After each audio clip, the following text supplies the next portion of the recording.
oi.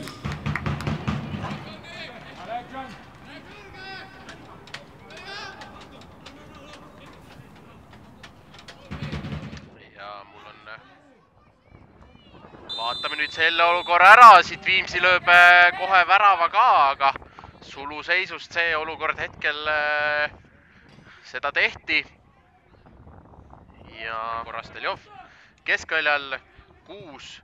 Vaatame ära siit, Viimsil tekkis hea variant, kui peale sai proovida Murage.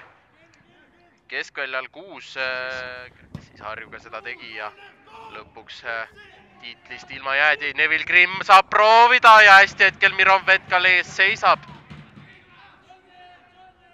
Saab veel Viimsi oma rünnakut jätkata. Kõre.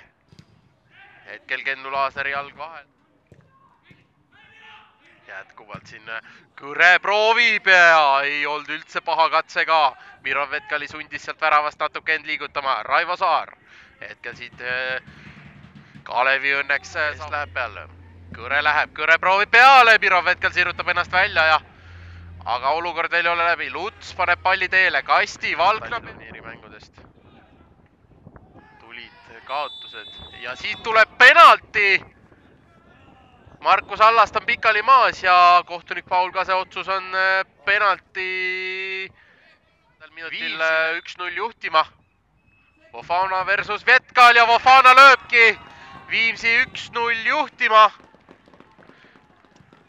Ning jällegi penaltist. Kalevil seis selline, et ollakse. Nende kohta ei oska kunagi öelda, millises koosseisus nad väljakule tulevad. Et kas siis esindusvõistkonnast või duublist keegi väljakule tuleb. Raivo Saar! Esiliiga suurim väravakütt. Raivo Saar lööb oma hooaja 5. värava ja viib Viimsi 39. minutil juba 2-0 juhtima ja nüüd on kiiresti käinud need mängukaardid siin teistpidi ja Viimsil nüüd on juba turvaline edu sees. Viibivad. Aga tuleb hakkama saada nende meestega, kes on ja hetkel saadakse hästi hakkama ja Vofanalt tuleb siit 3. ka. Ja väga hästi nüüd petab siit ja tõstab üle Vetkali ning seal kaitses seisnud Uukivi ning 3-0 on juba tõsiasi ja 43. minutiks on seis selline. Ja nüüd siit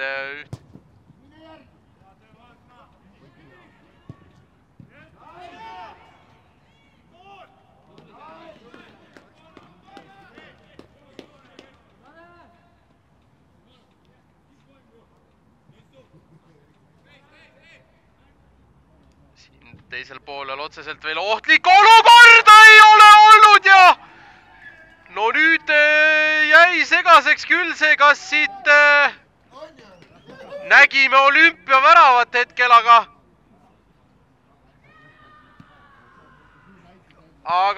mul on tunne tõesti, kõik lähevad seal päris palju asju.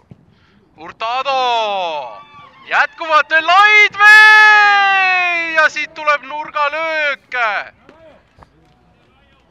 Jälle hakkasin ära sõnuma, et rünnakul asju ei toimunud ja küll Viimsi omad jalgpalliliidu. Oi ja nüüd pall käib latis. Jalgpalliliidu kodulehel on märgitud, et Kõre 5 minutit vastu peetud ja ei ole Kalev siit kaugel, et üks tagasi lüüa kauge. Pani sapi nüüd esimest korda teisel pool. Ega siit Paul Kask midagi juurde ei anna ka ja see kohtumine ongi meil lõppenud, kui Viimsi jalgpalliklubi võtab Tallinna Kalevi U21 võistkonna vastu 4-0 kindla võidu.